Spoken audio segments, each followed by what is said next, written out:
먼 미국 땅에서 자식들을 잘 키워내고 열심히 사신 여러분들 정말 장하십니다.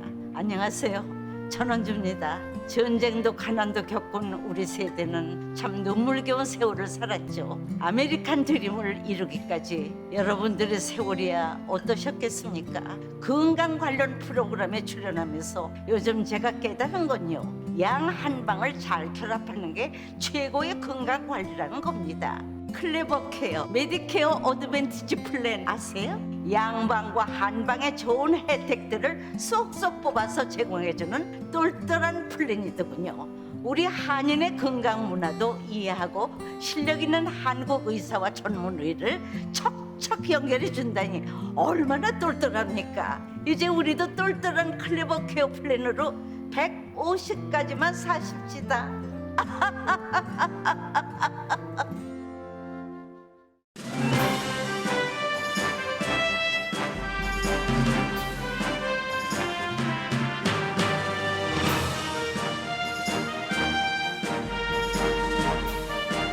감사의 계절 11월 라디오 서울과 함께 따뜻하고 평화롭게 지내시길 바랍니다.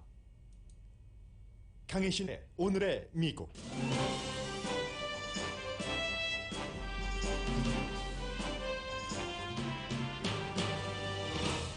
기간 산업안이 어렵고 또 어렵게 하원에서 통과된 뒤 세계가 미국의 미래를 긍정적 시선으로 바라봅니다. 앞으로 미국은 바지선을 쪼갰다 다시 붙이는 노동력 낭비를 안 해도 되고 1930년대 이후 손대지 못한 하이웨이 차선을 넓히며 그 결과 세계적인 경쟁력이 강해질 것으로 예상됩니다. 버락 오바마 전 대통령이 오늘 아침 기후변화 회의에서 적나라한 언어로 기후변화를 막아야 하는 당위성에 대해 연설에 기립박수를 받았습니다. 그는 연설에서 한국의 서약과 세계 젊은이들의 기후변화에 대한 열정도 언급했습니다. 팬데믹이 발생하고 20개월 만에 미국이 33개국 사람들에게 육로와 영공의 문을 열었습니다. 국경에는 백신 접종 등 조건에 맞는 방문객들이 줄이 보이지 않을 정도고 여행업계는 환영합니다.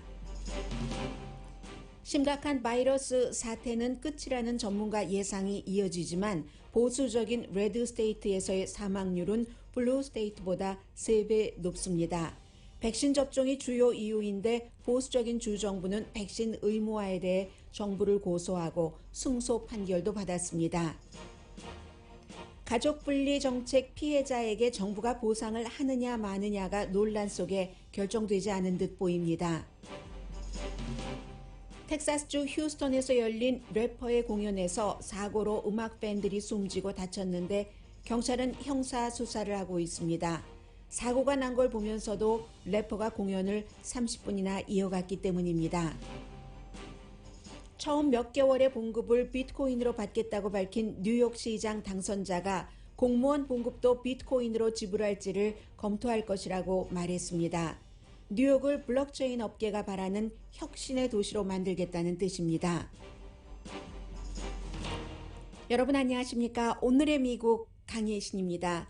이제 주말에 금요일 밤에 미국에서 정말로 세계 모든 언론이 역사적인 기간 산업안이 통과됐다 이렇게 얘기하는데 정말로 역사적입니다. 이게 꼭 민주당과 바이든 대통령의 어떠한 그 정치적인 미래뿐만이 아니라 그런 것도 물론 중요합니다만은 앞으로 여러분과 제가 살아가야지 될 미국이 지금까지 했었어야지 되는데 못한 일을 어떻게 해갈 것인가. 그로 인해서 미국의 그 국내 총생산에 대해서 어떠한 그 성과, 도움이 있을 것이며 생활도 어떻게 달라질 것인가가 너무나 중요하기 때문입니다. 그래서 이제 이에 대한 보도는 사실 자체는 그대로 어떤 매체가 보도하든지 똑같은 것이고 미국의 언론은 완전히 지금 진보와 보수로 가려져 있기 때문에 때로는 보수가 아주 지금의 현상을 100% 정확하게 보도를 해도 진보적인 사람들이 잘 믿으려고 하지 않고 또 진보 매체가 100% 정확한 보도를 해도 보수적인 유권자들이 믿으려고 하지 않습니다.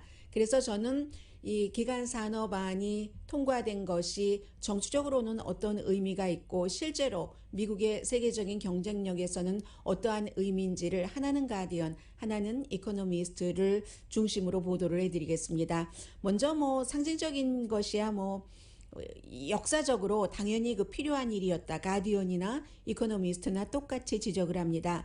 가디언에는 캠브리지 대학교의 역사 교수고 가디언의 칼럼니스트인 게리 거스틸 이분이 칼럼을 썼는데 중간 선거를 승리로 가져갈 수 있는 길이 오픈됐다. 굉장히 그 정치적이죠.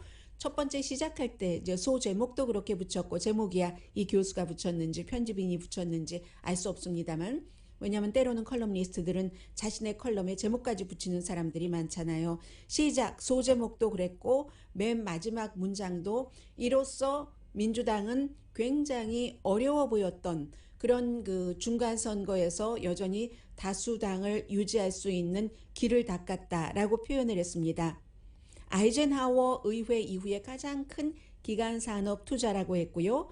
일자리 창출도 지난 금요일에 예상은 45만 개인데 53만 5천 개가 만들어졌습니다. 10월 달에. 게다 대고 이러저러한 아직도 해결해야지 될 문제들이 많이 있지만 바이러스는 피크를 쳤다고 보고 있는 것이고 게다 대고 머크사에 이어 파이저도 파이저 치료제를 이제 식품의약국에서 승인을 받고 나면은 지금 조금 안정되지 않고 처리되지 않는 부분들 백신으로 충분히 처리할 수 있는 게 백신을 거부함으로 인해서 제대로 되지 않는 그런 부분을 또 치료제로 보완을 할 수가 있다는 거죠. 그리고 또 하나 중요한 것은 바이든 대통령이 초당적으로 무엇을 하겠다 하는 그 초당적인 약속을 지켰다는 겁니다. 공화당에서 13명의 하원 의원이 1조 2천억 달러 규모의 기간산업안에 찬성표를 던졌습니다. 13명이면 많은 것 같지 않죠. 그러나 이 13명이라는 것이 미국에서 근세사에서 가장 중요하게 생각되는 버락 오바마 전 대통령의 헬스케어 개혁안, 그 당시에 공화당 의원들이 13명이 투표하지 않았습니다. 그런 것을 볼 때 아담 킨징어, 이 트럼프 전 대통령에 대해서 굉장히 비판적인 시각을 갖고 있었고 그리고 본인이 이제 안 될 것을 알기 때문에 트럼프 비판 때문에 재선에 나가지 않겠다고 선언한 일리노이주의 아담 킨징어 의원을 포함해서 13명이 찬성표를 던졌습니다. 그러니까 이 정도면 초당적이라고 하고 그보다 더 중요한 것은 민주당 내부에서의 분열도 결국은 뚫고 금요일에 다른 스케줄도 연기하면서 바이든 대통령이 계속 좀 진보적인 민주당의 하원 의원, 온건한 중도적인 민주당의 하원 의원들과 계속 통화를 하면서 이 일을 이뤄냈다는 겁니다. 결국 민주당이 아닌데도 민주당에서 알렉산드리아 오카시오 콜테스를 포함한 6명의 아주 진보적인 이제 젊은 의원들이 많은데 이 안에 찬성표 던지지 않았습니다. 그래서 도전도 물론 있지만 여러 가지 환경적인 조사도 해야지 되고 지금 노동력도 부족한데 등등이 있지만 바이든 대통령이 일을 할 수 있다. 그것도 초당적으로 하는 것을 보여줬기 때문에 2020년 여러 경제적인 상황, 바이러스가 이제 좀 피크를 친 것과 합쳐서 민주당이 조지아주와 뉴저지주의 주지사 선거에서 패배했지만 내년 중간선거에서 다수당 자리를 지킬 수 있는 길을 텄다는 게 캠브리지 대학교 역사학과 교수의 가디언에 쓴 칼럼입니다. 그렇기 때문에 버지니아의 그 지고만 약간의 차이로 진 민주당의 후보가 계속 이 안을 통과시켜야지 된다고 강조를 했었던 것이죠. 이코노미스트의 기사가 훨씬 좀 현실적으로 다가옵니다. 수십 년 동안 이 1조 2천억 달러의 기간산업안이 통과됨으로 인해서 이게 미국이 경쟁력이 생긴다는 겁니다. 민주당의 의원들 가운데서 반대하는 의원은 지금 반쪽의 승리죠. 또 1조 8,500억 내지는 1조 7,500억 달러의 사회복지 지출안, 거기에 이제 기후변화에 대해서 많은 것을 담는 것도 포함되어 있는데 민주당의 진보적인 의원들은 이제 이것을 통과시켜 놓으면 저쪽 사회복지 지출안에서 뭔가를 많이 깎을 것이다 하면서 끝까지 투표해 주지 않다가 결국은 협상을 한 거죠. 낸시 펠로시도 이겼고 바이든도 이긴 것입니다. 그러므로 인해서 1조 2천억 달러는 이제 완전히 하게 됐어요. 공화당에서는 벌써 몇 개월 전에 통과를 시켰기 때문에 상원에서도. 그래서 이제 이 일로 단순하게는 민주당과 바이든의 승리지만 이게 트럼프 전 대통령이 하려고 하다가 또 못했던 일입니다. 기간 산업안은 미국의 현대의 많은 대통령들이 하려고 했는데 돈이 너무 많이 들고 정치적인 지형 때문에 하지 못했습니다. 트럼프 전 대통령은 기간 산업 주간이라는 것까지도 마련을 했었어요. 그래서 이제 본인이 어떠한 프로포절 같은 것을 내놓고 했지만 아무것도 하지 못했었죠. 그 본인이 다수당이었었을 때도 못했던 그런 일입니다. 그래서 이 안을 한마디로 말씀드리면 1900년대 초에 집을 지어놨는데 그 이후에 한 번도 뭐 상하수도 시설도 안 보고 지붕도 손보지 않고 페인트 칠도 하지 않아서 엉망진창이고 뭐 몰딩도 다 망가져 버렸고 이런 집을 미국이라는 국가에 비교라는 겁니다. 기간 산업을 그 이후에 한 번도 하지 않았다. 해서 이코노미스트와 가디안 모두 이것은 미국을 위해서 옳은 일이라고 하고 특히 이코노미스트는 수십 년 동안 미국의 국가 경쟁력이 대단해질 것이라고 예상을 하고 있습니다.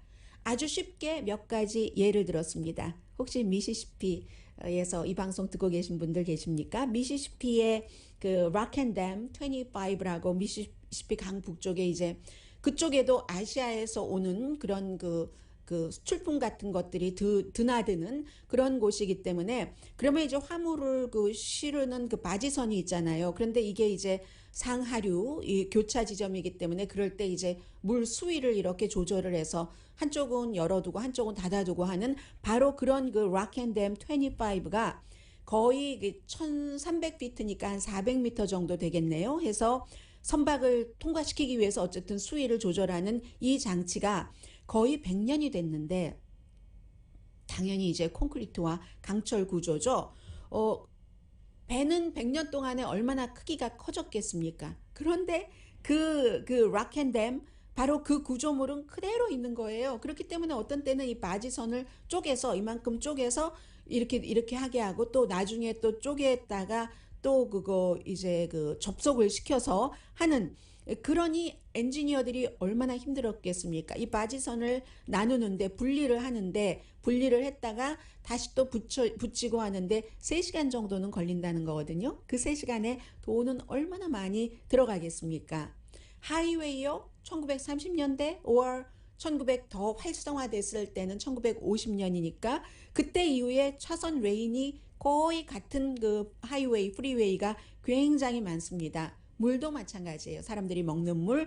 그래서 이번에 기간 산업안이 통과된 것은 구조의 손길, 구조를 넘어서 아마 구원의 손길이다. 이렇게 표현을 해도 맞을지 모르겠습니다. 이 락앤댐 25 크기를 늘리고 사이즈를 늘리고 그리고는 이제 그 밖에 이런 비슷한 일들을 많이 하겠다는 겁니다. 1조 2천억 달러 가운데서 다리 고치는데 400억 달러 지금까지 다리를 만들어 놓고 최대 투자를 하는 거예요. 보수공사를 하고 어떤 부분은 뜯어서 다시 만들겠죠. 또 열차 사람들이 타고 다니는 곳에 700억 달러를 투자를 하고 650억 달러 하이스피드 인터넷 미국 이제 시골까지 하이스피드 인터넷을 한다는 건데 그 밖에도 쭉 줄을 서 있어요. 그 1조 2천억 달러니까 계속 뭐 공항 또 뭐 정전 일어나는 것도 방지하고 물 상수도관도 교체해서 깨끗한 물을 먹을 수 있게 하고 이런 거죠. 그렇게 해서 미국은 투자를 안 했기 때문에 엉망진창이었는데 이제 시작이다. 시작이라고 하면은 작은 것처럼 보이지만 이코노미스트는 아주 크다고 얘기를 합니다. 물론 당장 모든 기간 산업을 전부 고칠 수는 없지만 이 1조 2천억 달러 가운데서 반은 정규적으로 이제 그 관리를 하는 데 쓰이고요. 정규적인 관리도 그동안 돈이 없어서 제대로 못했던 겁니다. 그래서 2022년 내년부터 2026년까지의 그 연방 기간 산업에 대한 지출은 내년이 원래 국내 총생산 GDP의 0.8%였는데 2026년이 되면은 1.3%로 0.5% 예산이 더 커진다는 겁니다. 이 4년 사이에 0.5% 기간 산업에 대한 예산이 커지는 것은 지난 40년 만에 최고의 인상폭입니다. 그래서 이코노미스트는 뉴딜 정책 그때와 거의 마찬가지라고 얘기를 하고 있고요. 미국에서 이제 무슨 뭐 상수도가 관이 뭐 터진다던가 이런 일이 2분에 한 번 일어난답니다. 이 수도관이 고장 나는 게 길은요 미국의 도로의 반 정도는 아주 나쁜 상태고요. 그리고 또 하나 연방 정부에서 이렇게 투자를 한다고 하면은 그 50개 주 가운데서 주 정부 로스앤젤레스에도 지금 길 뻥뻥 뚫린 데도 많고 나쁜 방향으로요. 그런 곳이 많은데 고치려면 연방 정부의 지원금을 받아야지 되는데 이렇게 신청을 할 때 연방 정부에서는 그러면 주 정부나 로컬 정부에서도 뭔가를 뭐 보여줘야지 되지 않겠느냐. 일종의 매칭 펀드 같은 것을 한다고 할 것이고 그렇게 되는 경우에는 사업을 하는 분들이 민간에서도 또 투자가 늘어날 것이고 따라서 2050년이 되면은 미국의 지금 이 예산 자체가 1조 2천억 달러인데 2050년에 이미 1조 달러의 이득이 온다. 이게 이제 그 모건 스탠리 뱅크의 엘렌 젠트너라는 뱅커가 하는 얘기입니다. 그러면 처음에 미시시피 강을 말씀을 드렸으니까 미시시피 강의 락앤램 25의 경우에는 브라질과도 경쟁력이 생긴다는 겁니다. 브라질은 노동력이 싸니까 이 가격이 참 그랬는데 요즘은 지금까지는 이런 여러 가지 마지선 문제 때문에 가격 경쟁이 안 됐지만 이것은 그 노동력의 그 차이, 그 돈이 많이 들어가는 것을 운반의 효율성으로 미국이 이겨서 브라질의 콩과도 그 가격에 있어서 경쟁이 된다는 얘기죠. 그리고 이제 그 밖에 뭐 많은 분들이 상상하시는 것처럼 전기 자동차의 전국적인 네트워크를 마련을 하고 그리고 이 모든 지금부터 시작되는 기간 산업안은 기후 변화에도 잘 견디도록 만들기를 원하는 게 바이든 대통령의 어떠한 그 목표고 하니까 역사적으로 당연히 했어야지 되는데 무시했었던 분야에 대한 대단한 투자다. 어스턴 굴스비라고 이름 많이 들어보셨죠? 오바마 전 대통령 시절에 자문이었고 지금은 이제 유니버시티 오브 시카고에서 강의를 하고 있는 그런 분이 얘기를 하고 있습니다. 그래서 이렇게 미국 내부에서도 그렇고 꼭 했어야지 되는 일이 여러 가지 이유상 당파적인 것 때문에 안 됐는데 이번에 돼서 실질적으로도 도움이고 세계적인 경쟁력을 갖고 또 내년에 미국 민주당은 중간선거에서 다수당을 지킬 수 있는 아주 좋은 위치를 차지했고 그리고 나머지 반쪽 1조 7,500억 달러짜리 사회복지와 기후변화 여기에 대해서는 이제 몇 주일 있다가 투표를 하게 됩니다. 기본적으로 이번 주는 연방 하원이 쉬는 그런 주이거든요. 그래서 참 그 모든 일이 알 수 없는 겁니다. 지난주 화요일에 선거가 치러져서 여러 지역에서 굉장히 그 민주당이 너무 극단적인 그 이슈별에서 그렇게 가니까 그것을 싫어하는 사람들이 트럼프는 싫어도 그 여러 가지 트럼프 전 대통령의 정책 가운데서 좋아하는 것도 있고 하니까 이 공화당에 많은 표를 줬는데 다시 민주당이 실생활, 미국의 국력 같은 것을 강화할 수 있는 이 법안에 투표를 하고 나서 상황이 달라지는 거죠. USA Today와 서포크 여론조사기구가 공동으로 여론조사를 했습니다. 수요일부터 금요일까지. 금요일 밤에 이 안이 통과됐기 때문에 이 안이 통과된 것을 알고 답변한 사람은 많지 않았을 겁니다. 그리고 이제부터 이제 효력이 나오는 것이고요. 지지율이 38%밖에 안 됐습니다. 대통령이 잘하고 있다. 대통령 하는 것을 지지하지 않는다가 59%였습니다. 팍스의 여론조사 결과도 거의 반 정도의 유권자는 바이든 대통령이 원래 생각했었던 것보다 일을 잘 못하네 이렇게 답변을 했습니다. 그런데 이 거대한 안이 통과되고 미국이 지난 100년 사이에 가장 큰 기간 산업에 대한 투자를 한다고 하니까 당연히 일자리도 많이 늘어날 테고요. 결국은 또 문제는 경제야. 이런 얘기가 내년 중간 선거를 할 때쯤이 되면은 나오게 될 것 같고 그리고 뭐 안이 통과됐다고만 모든 일이 완성되는 것은 아니죠. 그것을 어떻게 잘 집행하느냐, 잘 집행한다는 것을 전제로 해서 민주당은 정치적으로도 다시 한번 살아났고, 그리고 뭐 미국 사람들 세계적인 경쟁력이 있을 가능성이 상당히 있다고 보는 것이 해외에서 보고 있는 시각입니다.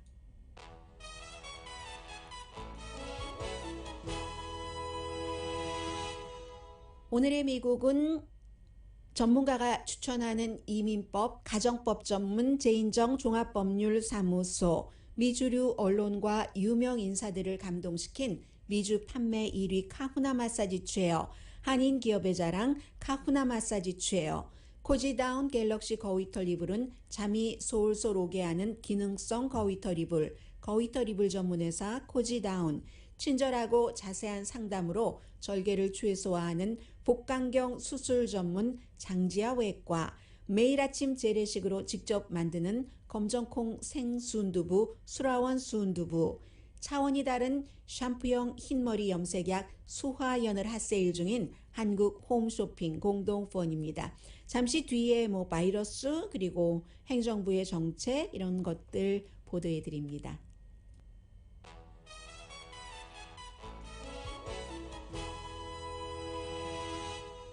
라디오 서울 방송 오늘의 미국 듣고 계십니다. 네, 이제 오늘부터 멕시코와 캐나다와 접해 있는 국경도 열고, 그리고 그동안 뭐 한국 분들은 많이 오셨습니다만은 유럽이라든가 여러 국가 오지 못하도록 했었던 이런 것들도 국가별이 아니라 이 여행객이 백신 접종을 받았다면 오케이 하는 겁니다. 그런데 특히 육로로 오는 멕시코에서 오는 사람들, 또 캐나다인은 백신 접종 받은 것만 가지면 되고, 나머지 항공 여행객들은 사흘 전에 이 네거티브, 한국에서 오실 때 여러분들 하셨던 그런 것 있죠? 그 네거티브까지 제출을 해야지 되는 겁니다.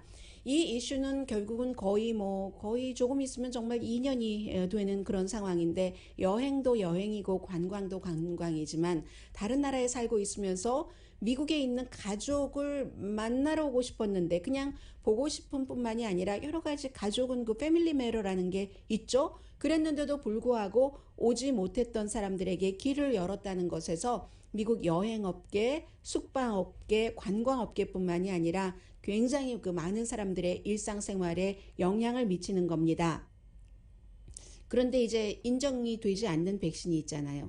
영국의 아스트라제네카까지는 오케이. 그렇지만 뭐 러시아의 스푸트닉이라든가 차이나의 근데 이것은 캐나다에서 만들어주는 것도 있으니까 캐나다 시노, 중국 백신 이것도 안 되고요. 물론 캐나다 사람들은 이 시노 중국제 백신보다는 아스트라제네카를 많이 맞았기 때문에 괜찮습니다만은 멕시코에서 오는 사람만 하더라도 아스트라제네카보다는 러시아의 스푸트닉이라든가 아니면 이 시노라는 이런 백신들을 많이 맞았는데, 미국에서 인정하는 백신은 미국 세 가지 백신, 아스트라제네카 등 이제 세계 보건기구에서 인정을 하는 것인데, 러시아와 중국에서 만든 백신은 세계 보건기구가 인정을 하지 않기 때문에 다른 나라에서 이런 백신을 맞으신 분들은 본인들이 선택권도 없었을 뿐더러, 그리고 또 때에 따라서는 지금은 조금 여유가 생겼지만 너무 겁나니까 아무거나 빨리 맞을 수 있는 것, 효력이 좀 떨어지더라도 맞았기 때문에 이분들은 그런 연유로 결국은 미국에 정말로 와야지 될 일이 사업상 또 패밀리 메러상 있어도 여전히 오지 못하게 되는 이런 일들이 아무튼 있습니다. 그래서 그럼에도 불구하고 일단 문을 여니까 깜짝 놀랐어요. 오늘이 11월 8일 오늘부터 시작되는 거잖아요. 국경으로 올 때는 사람들이 자동차 타고 들어오죠. 들어오는데 그 자동차 행렬이 당연히 1마일은 넘고 계속 주차장처럼 통과하는 검문소를 시작으로 해서 저기 끝까지 서 있는 그런 모습들을 볼 수 있습니다. 이렇게 이제 미국도 20개월 만에 땅 국경도 열고 하늘문도 조금 더 열고 한 것은 백신이 가장 주요한 거죠. 백신을 맞은 사람들이 점점 많아지고 있기 때문에. 그런데 이제 그리고 전반적으로 뭐 입원율, 사망률도 줄어들고 있기는 합니다만은 이제는 사망률을 봐야지 되겠죠. 백신 접종을 받으신 분들은 크게 아프실 일이나 사망할 뭐 이럴 일이 많지 않기 때문에 그게 비교가 되는데 지역적으로 보면은요. 블루 스테이트와 레드 스테이트에서 코로나 바이러스에 걸려서 사망하는 그 비율이 굉장히 크답니다. 예를 들어서 레드 스테이트는 지금 현재 인구 10만 명당 25명이 사망하는데 블루 스테이트는 인구 10만 명당 7.8명이 사망을 하는 거거든요. 이 바이러스에 걸리고 나면은. 그렇기 때문에 이 점을 팍스 뉴스를 보느냐 CNN을 보느냐에 따라서 해석이 다릅니다. 팍스에 나오는 커멘테이터들은 그것은 그 레드 스테이트, 블루 스테이트의 문제가 아니라 살고 있는 지역의 기후라든가 나이에 따라서 차이가 있는 것이다. 하지만 과학은 그렇게 말하지 않습니다. 백신이 가장 그 효력이 크다고 하죠. 이 아픈 것을 막고 사망률을 하는 것이. 그렇기 때문에 미국의 공화당 성인은 40%가 백신 접종을 받지 않았습니다. 민주당은 성인 10%만 백신 접종을 받지 않았거든요. 그래서 합쳐서 몇십 퍼센트가 중간에 나오게 되는 거죠. 해서 이제 레드 스테이트의 사망자가 많이 나오거나 아니면 심지어는 캘리포니아주와 같은 블루 스테이트라 할지라도 코로나 바이러스로 인해서 사망자가 많이 나오는 것은 캘리포니아 주 안에서도 레드 디스트릭트, 빨간, 한마디로 말해서 트럼프 전 대통령을 많이 지지했었던 그런 지역에서 백신 접종을 여전히 거부하고 있기 때문에 주별로는 뭐 애리조나 같은 데가 사망률이 아주 높죠. 그런데 그나마 이제 백신에 대해서 부작용 걱정하고 음모론이 거기 들어가고 그렇기 때문에 그런데 당파적인 갭에 대해서는 조금은 나아지고 있습니다. 왜냐하면 레드 스테이트에서도 백신 접종을 받지 않고도 너무 많은 사람들이 바이러스에 걸렸기 때문에 면역력이 자연적인 면역력이 생기는 사람이 늘어나기 때문에 그러나 거듭 말씀드리지만 코로나 바이러스는 자연적인 면역력보다는 백신을 맞아서 길러지는 면역력이 훨씬 강합니다. 아직도 이 코로나 바이러스에 대해서는 미스테리어스한 부분이 굉장히 많습니다. 그런 부분들이 있고요. 전 식품의학국장도 스캇 가틀랩 국장도 전 국장입니다. CBS 선데이에 어제 출연해서 이제 바이러스는 거의 끝인 것 같다 이렇게 얘기를 했고 그래도 지금 학교에서 그 5살에서 11살 사이에 어린아이들에게 백신 접종을 조금 하려고 하는 이런 준비를 하는데 여전히 백신에 대해서는 문화전쟁이 심각합니다. 15개 주 공화당에서 이제 1월 4일 데드라인이 돼 있는 그 직원이 100명 이상인 회사는 백신 접종 의무화를 그때 데드라인으로 줬죠. 그랬는데 여기에 대해서 15개 주가 공화당 주가 고소를 했습니다. 그 가운데 토요일에 항소법원에서 하나 케이스가 나왔는데 바이든 행정부에서 그 같은 것을 집행하는 것을 일단 임시적으로 중지해라 하는 판결이 나왔습니다. 제5 항소법원이니까 루이지아나 그쪽에 아주 보수적인 항소법원 판사 3명이 그렇게 판결을 한 것이고 그런데 또 이게 끝이 아니거든요. 노동부에 어떤 그 법이 있는데 직업 안전 무슨 뭐 보건법 뭐 이런 것을 집행을 할 수 있는 권한이 있답니다. 그 노동부에 속한 직업안전국에서 이런 국민들의 안전에 관한 뭐 집행을 할 수 있는 법이 있기 때문에 이것을 노동부 소속 그 부처에서 그냥 밀어붙일 것인가 밀어붙이지 않을 것인가 아직 1월 4일은 기간이 많이 남아있기 때문에 그 부분이 하나가 또 지금 제대로 정리가 안 된 그런 부분이고요. 지금 공중위생국장은 안전 이슈뿐만이 아니라 경제 이슈다. 이 백신 바이러스를 많은 그 직원들이 있는 회사에서 그 의무화하는 것은 접종을 의무화하는 것은 이렇게 얘기를 하고 있고 악시오스가 여론조사를 했더니 10명 가운데 6명이 의무화해야지 된다. 라고 답변을 했고 의무화를 했는데도 지키지 않는 사람 해고해야지 된다. 최종적으로 이렇게 답한 사람은 14%입니다. 그리고 제가 지금 말씀드린 것은 직원이 100명 이상 되는 민간 기업을 대상으로 한 것이고 연방 공무원 뭐 한 400만 명 되죠. 이 연방 공무원들의 백신 접종 의무화는 이달 22일이 데드라인입니다. 그때가 되면 또 뭐 뉴스가 나오겠죠. 바이든 대통령이 지난 주말에 이제 월스트리트저널이 먼저 보도한 그 미국의 난민 신청을 하기 위해서 오는 그런 그 사람들, 주로 이제 멕시코에서 저 더 남쪽에서부터 멕시코로 올라와서 미국 국경에서 딱 난민 신청을 하려고 할 때 너무 사람들이 많이 오고 하니까 이것을 그냥 가혹한 방법으로 막아보겠다 하는 게 트럼프 전 대통령의 가족 분리 정책이었습니다. Zero Tolerance라고 해서 어린아이와 젖먹이 아이와도 부모를 떼놔서 지금 이제 5,500명 정도가 미국 내부에서, 이건 인도적으로 말이 되지 않아. 세계의 모든 나라에 살고 있는 사람들은 여러 가지 이유로 미국뿐만이 아니라 다른 나라에 난민을 신청할 자격이 있고 그 난민을 신청할 때 미국은 국제 난민법에 따라야지 되는데 트럼프 전 대통령 그 행정부에서 한 일은 이건 너무했다 하면서 미국 사람들이 도와서요. 그렇게 아이와 부모가 헤어진 그런 케이스에 대해서 국가를 소송을 하게 된 겁니다. 그렇게 소송을 하게 되니까 연방 법무부가 이걸 다 총괄해야 되는데 비용이 너무너무 많이 드는 거죠. 법 비용도 그렇고 그들이 요구하는 게 뭐 1인당 몇백만 달러 이렇기 때문에 연방 법무부와 국토안보부가 1인당 45만 달러, 가족당 100만 달러로 보상 합의를 하려고 했다는 게 뉴욕타임스에 보도가 되고 보수 언론 또 많은 한인분들도 아니 내가 낸 세금으로 왜 그 사람들을 줘? 라고 분노하셨습니다. 그런데 여기에 대해서 바이든 대통령이 그런 일 없다라고 일단 기자들에게 답변을 했어요. 그리고 나서 또 바이든의 자문들이 어제가 이제 일요일이니까 여러 그 매체에 나와서 인터뷰를 하는데 결국은 법무부가 결정할 일이다. 백악관은 법무부에 이래라 저래라 하지 않는다. 법무부가, 그리고 이것은 인센티브가 아니다. 제가 앞서 말씀드린 여러 가지 그 계산이요. 이것을 45만 달러를 만약에 안 준다 하면은 훨씬 더 많은 돈을 요구하는 그런 일들이 일어날 것이고 소송이 많이 들어갔으니까요, 이미. 그래서 인센티브가 아니다.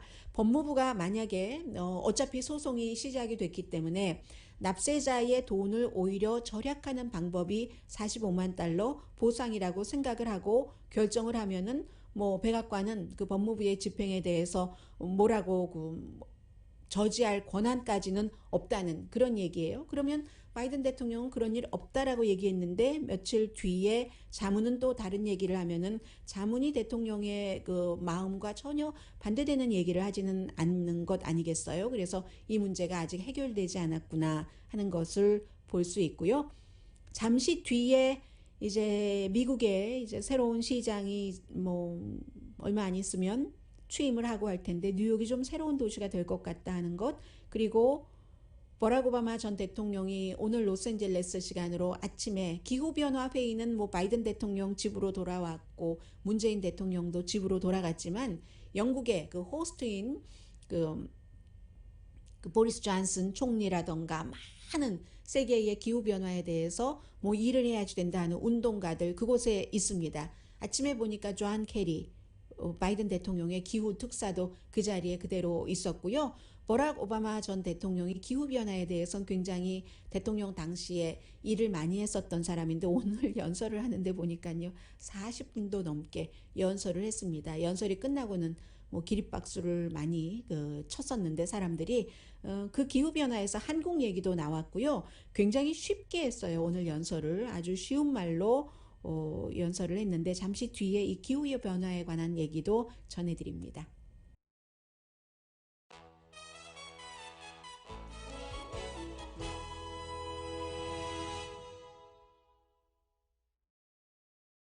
라디오 서울 방송 오늘의 미국 듣고 계십니다. 네, 지난주에 이제 내가 취임하면은 3개월은 비트코인으로 봉급을 받겠다라고 했었던 그 에릭 아담스 뉴욕 시장 당선자가 시 공무원들도 비트코인으로 원한다면은 이 봉급을 주는 것을 아주 심각하고 조심스럽게 고려해 보겠다고 했거든요. 혁신이라는 단어를 많이 썼습니다. 기자들에게 한 얘기입니다. 그래서 그 뭐 페이지가 어떻게 받기를 원하는지 뭐 먼저 물어보겠죠. 해서 블록체인 커뮤니티는 이 비트코인이라는 것의 뒤에 블록체인이라는 큰 그 시스템이 들어가 있는 거잖아요. 그래서 그 블록체인 커뮤니티는 뉴욕을 너무 관료주의적으로 보고 있다 해서 새로운 테크놀로지 허브로 뉴욕을 만들기를 원한다는 겁니다. 이 새로운 시장이. 해서 올바른 결정을 할 것이며 뭐 요즘은 혁신의 시대이기 때문에 뉴욕을 혁신, 이노베이션 뭐 이런 곳에 어떤 그 센터로 만드는데 자동차도 지금 전기 자동차고 드론도 대단하게 지금 뭐 개발이 되고 있고 사이버 안보, 인생 과학 이게 동시에 가는 단어이기 때문에 더군다나 이제 젊은이들이 블록체인 아니면 비트코인을 얘기할 때는 블록체인 이 시스템을 만드는 과정에서 일종의 상을 주는 거잖아요. 이 비트코인이라는 게. 그래서 젊은이들은 이 두 가지 말할 때 길에서 이 시장 당선자를 보더라도 눈이 반짝반짝 하면서 물어본대요. 어떻게 할 것이냐, 그거 뭐냐 하면서. 그래서 뉴욕이 앞으로 혁신의 센터가 될 것이다. 이 비트코인과 관련해서 뉴욕은 그 시장이 뭔가를 추진할 것처럼 보이고요. 그리고 이제 그 버락 오바마 전 대통령이 기후변화 회의에서 오늘 그 연설을 한 것은 특별하게 많은 사람들이 모르고 있는 내용이 아닙니다. 사람들이 알고 있는 것을 지겹다쯤이라고 생각을 할 때 굉장히 그 설득력 있게 왜 우리가 기후변화에 대처를 해야지만 하는가 하는 것을 얘기를 했거든요. 그리고 앞으로도 이번에도 기후변화 회의에서 여러 가지를 서로 합의하고 약속하고 또 약속했지만 약속이 깨지는 경우도 있고 두 발 나가다가 한 발 뒤로 물러서고 그러는 경우도 있지만 굉장히 의미 있는 과정이 그 파리 기후조약 협약 이후부터 지금까지였다. 미국의 행정부가 뭐 그것을 그냥 안 하도록 그랬던 때도 있지만 그런 여러 가지 얘기를 했습니다. 그래서 세계에서 한 큰 회사의 5분의 1 정도는 지금 친환경으로 나간다고 하고 있고 한 50개국 가운데서 700군데의 도시도 역시 친환경적인 것을 굉장히 지금 활발하게 하고 있고 심지어 뱅킹 시스템도 마찬가지고 이런 얘기를 하면서 뭐 바이든 전 대통령의 음성을 조금 직접 들어보실까요? 이런 얘기도 했습니다. And even when the Trump administration rolled back emissions requirements for automakers, along with regulatory changes and efficiency standards, many businesses chose to stay the course. 네, 트럼프 전 대통령이 연료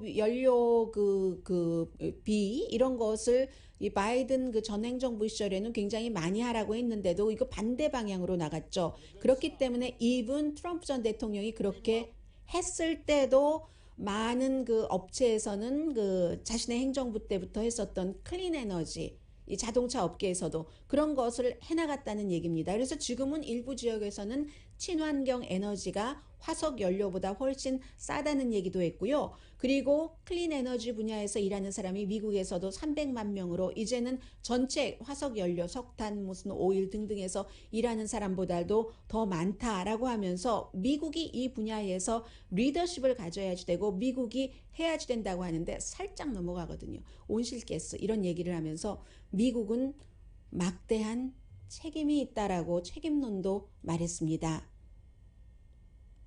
오바마. As the world's second largest emitter of greenhouse gases, the U.S. has to lead. 미국이 has to lead라고 하죠. 온실가스를 세계에서 두 번째로 많이 방출을 한다는 겁니다. 첫 번째는 중국이고 중국과 미국이 합쳐서 40% 온실가스를 방출하기 때문에 막대한 책임이 있다라고 얘기를 하죠. 그리고 이제 미국 혼자서 이런 일을 하는 게 아니라 영국도 일을 하고 하면서 한국도 이제 그 발표를 한 것을 말하고 있습니다. Korea passed a carbon neutrality act in September that requires the government to cut greenhouse gas emissions 35% or more by 2030. 예, 2020년에 한국도 9월 달에 법을 통과를 시켰는데 온실가스를 35% 아니면 그 이상 줄인다라고 했고 세계가 다 같이 한다는 거예요. 그래서 바이든 행정부와 자신의 행정부를 비교를 하면서 자신이 대통령이었을 때는 그 굉장히 이 문제가 지금도 그렇지만 정치적이고 정치적이기 때문에 여론이 인식을 하고 여론이 이렇게 하자 하면은 정치인들도 당파적인 것에서 따라갈 수밖에 없다고 얘기를 하고 있습니다. 그 점에서는 바이든 대통령이 일하기가 본인이 일했을 때보다는 조금 낫다고 얘기를 하면서 이건 공화당 민주당 문제가 아니라 미국에서 이 무슨 지구 온난화, 기후 변화 같은 것을 가장 먼저 생각을 하고 행동을 하기 시작했었던 사람이 조지 부시 공화당 자신의 전임자 대통령이었다는 것도 강조를 했습니다. President George H.W. Bush, a Republican, was one of the first U.S. presidents to officially recognize the threat of climate change, was a signatory to the Rio Accord. 네, 조지 H.W. 부시 대통령이요. 그리고 일반인들에게는 이거는 뭐 무슨 뭐 정책적인 그런 문제가 아니라 캘리포니아 주민들에게 말하고 있어요. 바이든 대통령이 오늘 아침이요. Or your California house is burning down. Nature, physics, science do not care about party affiliation. And what is true 네, 홍수가 나는 그 캘리포니아주 홍수가 아니라 홍수 그 앞에 얘기를 했고 캘리포니아주에서 산불이 나고 불이 나서 집을 잃어버린 이런 분들에게는 이 자연이라는 것, 물리라는 것, 과학이라는 것이 어떤 당을 따지는 것이 아니라고 얘기를 합니다. 다른 이슈에는 민주당, 공화당이 동의하지 않는다 하더라도 이 이슈만은 해야지 된다. 그리고 젊은이들에게도 메시지를 보냈습니다. 젊은 사람들은 굉장히 기후변화를 중요한 이슈로 생각을 하고 있기 때문에 생각은 하면서 투표는 안 한다는 거죠. 해서 기후변화와 연관돼서 정치인 이슈에 대해서 투표를 해라. 당신들의 젊은 그 파워를 활용을 하라. 이런 얘기를 했습니다.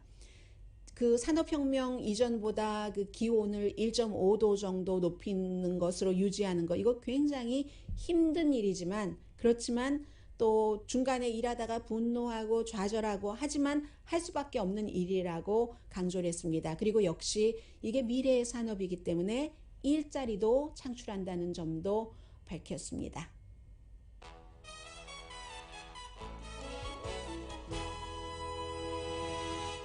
라디오 서울 방송 오늘의 미국 듣고 계십니다. 텍사스 그 휴스턴에서 그 래퍼 트래비스 스캇이 공연을 그 페스티벌 중에 공연을 하다가 결국은 뭐 14살에서 27살 사이 8명이 사망하고 수십 명이 병원에서 치료를 받았고 수백 명이 다쳤습니다.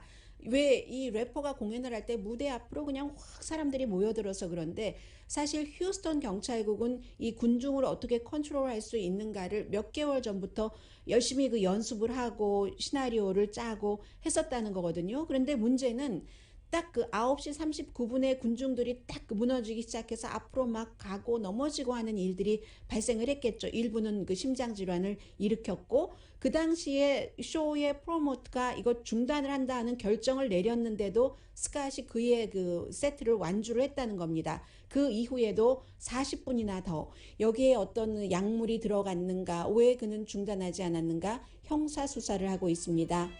오늘의 미국은 전문가가 추천하는 이민법, 가정법 전문 제인정 종합법률사무소, 미주류 언론과 유명 인사들을 감동시킨 미주 판매 1위 카후나 마사지 체어, 코지다운 거위털이불 전문 회사입니다.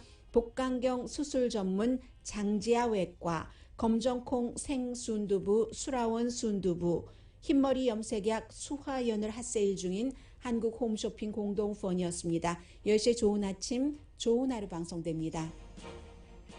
11월인데 저희 그 동네에 새벽에 나오다 보니까 아주 화려하진 않지만 자그마하게 이제 크리스마스 트리 불만 붙이면 될 것 같아요. 벌써 2021년이. 강희신이었습니다.